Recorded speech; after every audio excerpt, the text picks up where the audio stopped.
Hoje eu gostaria de falar com vocês a respeito de um tema gerador de muita polêmica. A questão da discriminação, do racismo e da desvalorização do ser humano. Eu acredito que essa prática tenha se impregnado na nossa sociedade, mas nós, como educadores, temos o dever de contribuir para que essa prática seja extinguida da nossa sociedade. E isso nos torna pessoas essenciais dentro do âmbito escolar. Por exemplo, o professor que pratica rodas de leitura, conscientização, atividades lúdicas, brincadeiras em que envolva o coletivo e em que envolva a exemplificação do que é ser diferente, de como é legal ser diferente, essa pessoa é um bom educador. Nós precisamos, como educadores, dar o exemplo. Através dos meus anos de faculdade, eu participei de alguns estágios supervisionados pela faculdade e vi muita coisa que me deixou triste em relação à educação. Todos nós sabemos que o nosso país tem tudo para ser um país com um índice maravilhoso de educação, porém ele não é. Por quê? As pessoas se apoderam da ideia de que precisam do governo. E quando elas se apoderam da ideia de que elas precisam do governo, elas simplesmente acham que devem fazer feijão com arroz, que não devem dar o seu sangue, que não devem trabalhar em prol de uma melhoria. Isso está errado. As pessoas me perguntaram por que eu quis fazer pedagogia. E eu disse com todas as letras, eu acredito que para a melhoria do nosso país seja fundamental que cada um de nós faça a sua parte. E a minha parte vai ser eu me tornar uma educadora e trabalhar essa questão. É inadmissível ver e ouvir um brasileiro falar de um outro brasileiro. É inadmissível ver um adulto falar de uma criança que não tem capacidade para se... não tem capacidade nem autonomia para se defender. Uma criança que nunca fez mal a ninguém, que não pediu para nascer. Eu acredito que nós não façamos o que está escrito na nossa Constituição. Nós precisamos trabalhar a nossa fraternidade. Então, professores, educadores, eu sou uma acadêmica, eu ainda vou me formar, mas eu tenho a ideia dentro de mim de que se você quiser, se ele quiser, se ela quiser, se nós quisermos, nós vamos conseguir mudar essa situação. Então eu queria propor para vocês 3 atividades básicas para serem trabalhadas desde a educação infantil até o ensino médio. Claro, cada uma no seu grau de dificuldade, no seu contexto. Por exemplo, você tem uma criança que estuda numa escola de ensino infantil. Ela está entre o maternal e o 3º período.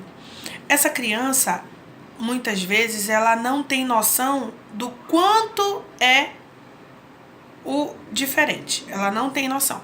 Ela tem noção baseada no que o adulto explica, do que o adulto ensina. Então, nesse momento, a escola tem que trabalhar junto com a comunidade para que consiga trazer para nossas crianças o verdadeiro sentido do que é diversidade. Gente, não tem necessidade de você impor para a criança o que é certo e o que é errado. A criança está em desenvolvimento, então você precisa trabalhar com o que ela te oferece. Faça um clube de fantoches, promova uma peça teatral, faça rodas de leitura, busque trabalhar com a criança músicas que tragam o tema, que falem sobre o quanto é bom ser diferente e igual ao mesmo tempo. Trabalhem com a criança que a questão de cor, gênero, raça, altura, peso, seja o que for, que isso é uma questão independente do que ela é.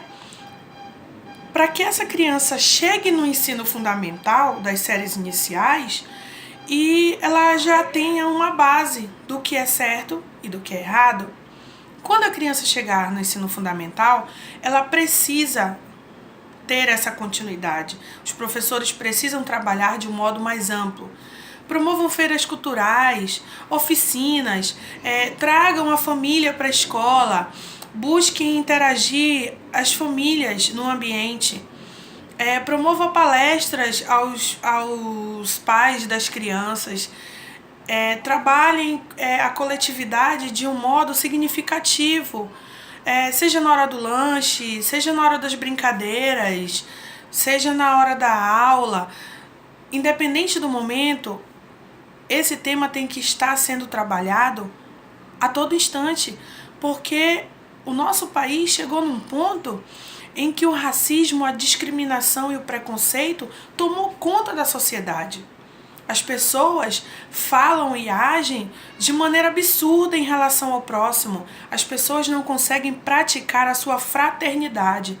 Quando a criança chega ao nível de adolescência, quando ela atinge a adolescência, que ela entra no ensino médio, nós vemos jovens alienados, jovens que buscam interagir somente com seu grupo social, o grupo que ele acredita que se encaixa melhor no seu jeito de viver, no seu jeito de falar. E isso está errado. A televisão, ela vive de mídia, ela precisa se manter. Então é claro que ela vai influenciar de várias maneiras, mas é você, pai, é você, mãe, que deve conduzir o caminho que o seu filho tem que seguir. Até chegar um momento em que você precisa dar privacidade e respeitar as atitudes e a autonomia que ele vai adquirir. Você vai moldar o seu filho, a escola ela vai te ajudar. Então esse tema precisa ser combatido. Gente, uma pessoa que é adulta, que tem autonomia para falar algo, se ela falar algo péssimo ou algo que vai machucar, ferir o seu próximo, essa pessoa de duas a uma.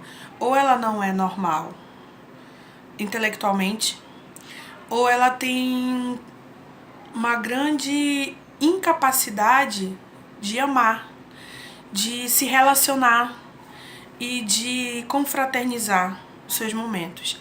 Então, eu acredito que nós, educadores, como agentes, né, como condutores da educação, nós precisamos nos engajar nesse tema. Nós precisamos sair desse contexto em que a escola tem que trabalhar só conteúdo X. Veio no conteúdo do livro, tem que trabalhar no conteúdo do livro. Não pode. Você pode, por exemplo, promover uma feira cultural entre os países. A turma A vai ficar com o Chile, a turma B vai ficar com o México, a turma C vai ficar com o Brasil. Vocês vão trazer comidas típicas e vestimentas típicas dos países. Pronto, é uma forma de você promover a igualdade, de você promover a diversidade. Você está fazendo a sua parte. Se cada um de nós fizermos a nossa parte, não tem porquê o Brasil não avançar, não tem porquê a educação não melhorar. Vamos parar de depender da ajuda do governo, vamos parar de depender do que o governo vai fazer ou deixar de fazer. Quem está ali na sala de aula somos nós, educadores, com os nossos alunos. Na hora da aula é só nós e eles. Então, independente do que esteja acontecendo fora da escola, você como educador, como gestor, como orientador e supervisor, você deve fazer seu papel. Você deve ensinar a criança que ela tem que respeitar o mais velho, que ela tem que saber colocar as suas palavras, que ela tem que saber pedir obrigado, dizer obrigado, pedir por favor. Isso é uma coisa que a escola tem que trabalhar junto com a família. Não adianta a escola promover a diversidade se a família dentro de casa é a primeira a discriminar os que estão à sua volta. Esse foi meu assunto. Muito obrigado. Se você gostou, Fico muito feliz. Se você não gostou, não tem problema, opinião, cada uma tem a sua, mas a minha função aqui foi tentar orientar aos educadores. Valeu, obrigada.